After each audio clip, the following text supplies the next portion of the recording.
But I wanted to open up with one of my favorite verses in the Bible. It's out of Isaiah. It's Isaiah chapter 54, and it's verses 1 through 3. I might want to put these on too, because I'm at that one.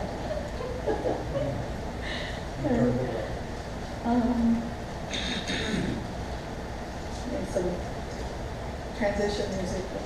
He's down there. Time I transition up there, you'll be ready. Here we go. All right, so the passage says, no, that's not it. I thought I was ready. Okay. The passage says, "Sing, O barren woman, you who never bore a child. Burst into song and shout for joy, you who were never in labor. Because more are the children of the desolate woman than of her who has a husband, says the Lord. Enlarge the place of your tent, stretch your tent curtains wide. Do not hold back, lengthen your cords, strengthen your stakes, for you will spread out to the right and to the left. Your descendants will dispossess nations and settle in their desolate cities." That might sound like an interesting verse to use for Mother's Day, but I figured the best place for me to start tonight would be to just tell you a little bit about my story. And for years, this was a day that I hated. This was a very painful day for me, a very empty day for me, a very lonely day for me, because everybody always showered all the moms with accolades, and I couldn't be part of that. And growing up, that's all I ever wanted. Not the accolades, not the flowers and all that, but just to be a mom. I wanted to be a mom. I wanted to raise my kids. I wanted to stay at home. I wanted to, be the house on the block that all the kids came to. I wanted to be the room mother, the den mother, the whole 9 yards. That's what I wanted. That was my heart. And growing up in the 80s and early 90s, that didn't really go over so well with my parents, with my advisors at school, with, the other women around me. It was, this is, women's lib, we're able to do what we want now. You need a career. You need to, make yourself equal to a man and all that. And I was like, that's all well and good. And I'm all for, equality and all that good stuff. But I should be able to still choose if I don't want to take that path. I just want to be a mom. That should be okay. It was okay to be anything but a mom. And so that's not why I didn't become a mom. I actually was a mom at a very young age. I got pregnant way too early and ended up giving my firstborn son up for adoption. And a lot of people didn't know that about me. A lot of people still may not know that about me. But that was another wound on Mother's Day, because not only could I not celebrate as a mom, I couldn't tell anybody I was a mom, because it was something to be ashamed of. It was something that he wasn't mine. I wasn't his mom. I gave birth to him, but I was not his mom. So, or at least that's, what was kind of put back at me. And then a few years later, I did get pregnant. In my first marriage, I got pregnant and found out I was about 3-4 months pregnant. The morning I went for the sonogram, my fallopian tube ruptured. And I had an ectopic pregnancy on it, and it actually almost killed me. It did kill the baby, which she never would have formed, but it actually almost took me with her. And so now I have a son that, not his mom. I have a daughter that I didn't get to have. And Mother's Day rolls around again. And so needless to say, this became a day that I didn't care for. I felt it was very unfair. I became very selfish. Why do we have to have all the moms stand up? Why can't we have all the women stand up? And I didn't understand that just because we say thank you to a certain group, it doesn't mean we're saying, well, the heck with the rest of you. It just means we're saying thank you to them. But in my bitterness, in my anger, in my sorrow, I chose to hold all that inside and to let that fester and let that grow, rather than letting God have it, which that was a whole other story. But rather than letting it out, rather than releasing it, I held on to that like it was some sort of prize. And it colored my whole life. It colored every decision I made. I was miserable. I was not happy in my life, and everybody around me knew it. If you talked to me at certain times in my life, you knew it. Even up until the last 10 years of my life, maybe less. Tundra, is it less? Even since Surfside, there was a point in my life where I was so bitter in this area and so hurt in this area that children's ministry is what I do. It's what I've always done. I've always raised everybody else's children, not in children's ministry, but I've always babysat and, had everybody else's kids. And I became very agitated and upset about this. I was like, if God's not going to give me my own children, why should I care about the kids he brings in my life? Why should I care about anybody else's kids if he's not going to give me my heart's desire? What he created me to do. He created me. Why did he create me with this hole? If he's not going to fill it. And I actually almost dropped out of children's ministry. I almost put that behind me and said, I'm not doing it anymore. The thing I wanted most in life was to be a mom. People would talk to me about adoption. People would talk to me about foster. I'm not adopting somebody else's kid. If I can't have my own kid, I ain't having kids. Well, okay. And it made sense at the time because I still want my own biological children. I do. I have my son, and God's brought us back together, and we're working on our relationship. And no, it's not where I'd like it to be, but at least I know him, and at least I can pick up a phone and call him, and he picks up a phone and calls me. But anyway, so I would say, if I can't have my own children, I'm not interested in that. Plus, I knew the hurt of the other side of the birth mom, and how it felt to have your son given up for adoption, and how it felt years later when you regretted that choice, and how it threatened the adopted mom when birth mom came looking for the son, rather than us being a team and working together to raise this boy who God thought needed at least 2 moms. We felt like we were in competition with each other. At least I did, and I felt like she looked at me that way. But anyway, the point of all that, excuse me, I've been sick this week. The point of that is I let all that fester and grow and just turn into this bitter, ugly, yucky mess inside my heart. And it spilled over into all my life. And in trying to figure out what I was going to say today, and Lord knows I tried all week long to sit down and write something down, but it wasn't happening. So I guess God's got something to say tonight. But what he brought to my mind was that I was in good company because women as a whole, when we mess up, we can really mess up, like on a grand, like worldwide level, right? The first one that came to mind was Eve. Kind of a no-brainer there. Adam was there, but come on, girls. She ate the apple, and then she handed it to him. Okay? No, he didn't protect her, but that doesn't excuse her behavior. Okay? We have to own our part. So Eve said, all of humanity on a collision course, with bad news. Another one that came to my mind was Sarah. God promised to make a nation out of her and Abraham, and Sarah decided God wasn't coming through. It just wasn't going to happen. It was impossible, whatever. I got to take matters in my own hands. I got to do this because God's not going to do it. So Sarah told Abraham to sleep with another woman, get her pregnant, and then got mad when he did and she did. Okay. So that was another screw up. A little more modern day, for lack of a better term, Marie Antoinette.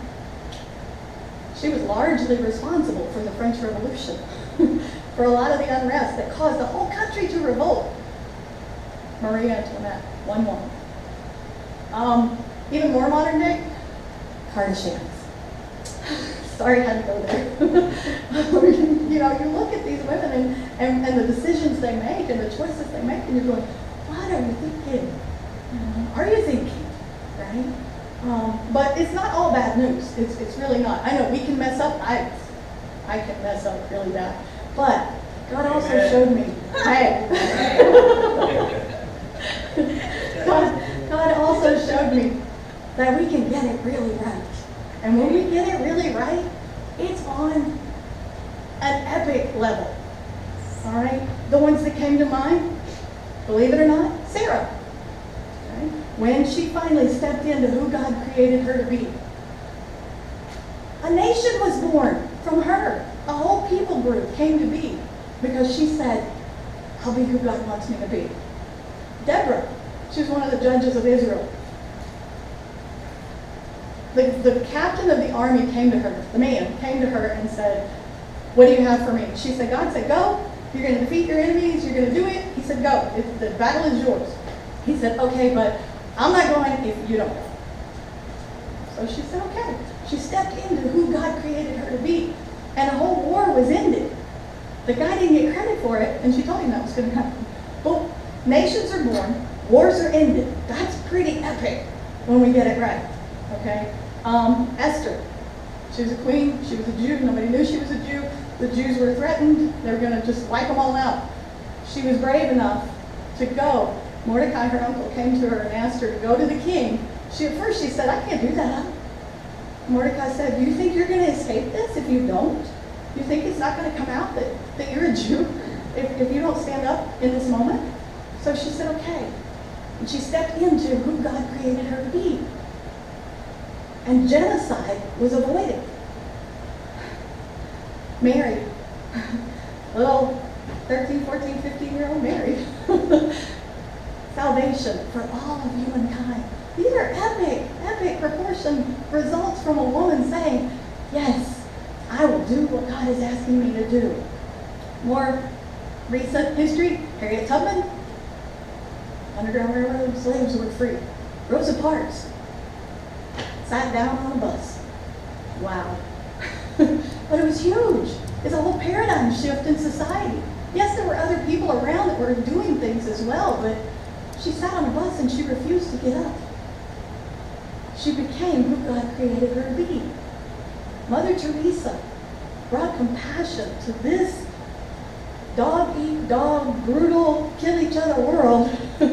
There's not a person in this world that you can probably say the name Mother Teresa to that they don't know who she is. She brought compassion. She brought love. But none of these women did these things. None of these women became who God created them to be by living in fear and by living behind walls and by living behind masks.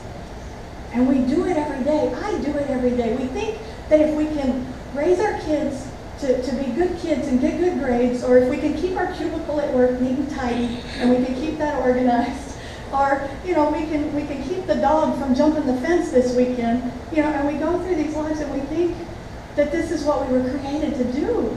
And God says, no. Yeah, you can do that. You can keep your cubicle neat and tidy, but I created you for so much more. I created you to have an impact on this world. I created you for a plan and a purpose. Not one person, not one male or female on this planet is here by accident. Every single one of us is absolutely on purpose.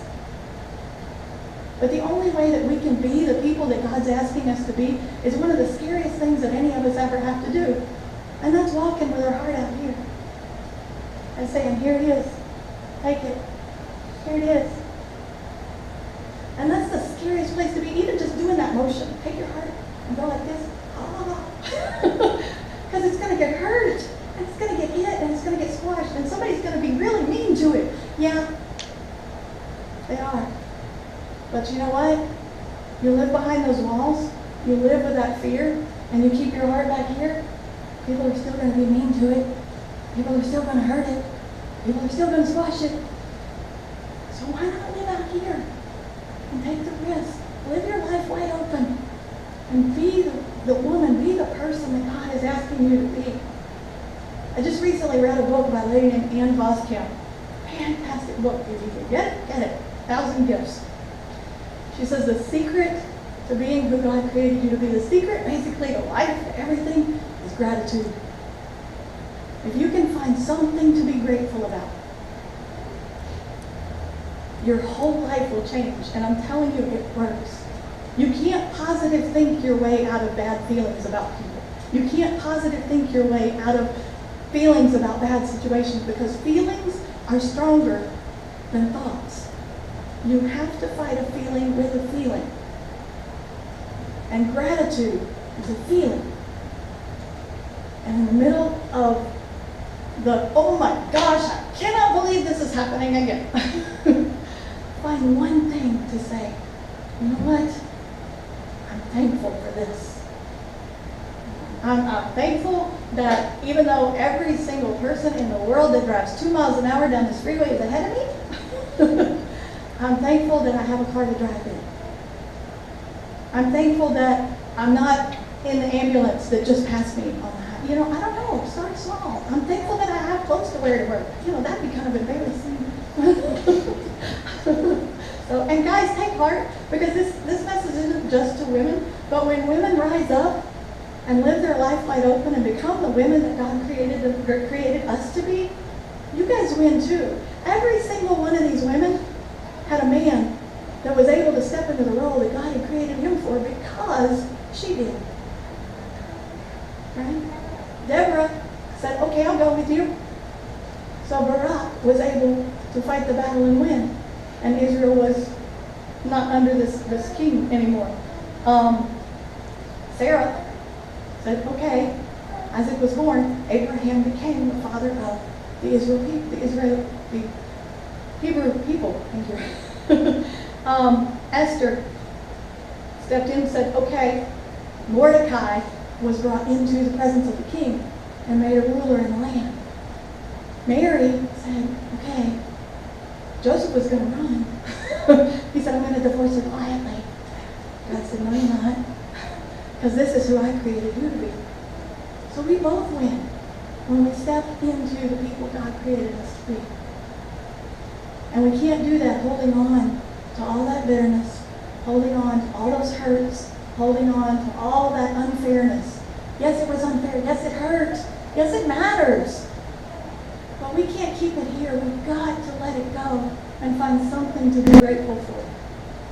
Does it make it easy? No. Am I a mom now? Yes, I am. I have 4 beautiful children. One of whom is adopted. She's my daughter. The other 3 are foster children. And one,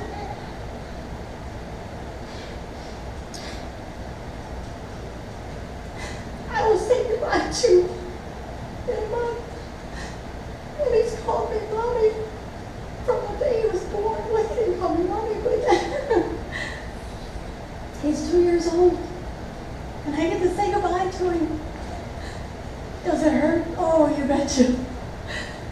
But am I going to cloister my heart? Am I going to live in fear? Am I going to say, no, that hurts too bad. I can't do that again. I think about it. I consider it. But I can't. Because to go back to that is to just walk dead. And I don't want to do that. I want to be alive. And I want to love with everything I have. And I want to hurt with everything I have. But at least I know I'm alive and I'm feeling. And maybe somewhere, maybe I won't make an epic proportion impact.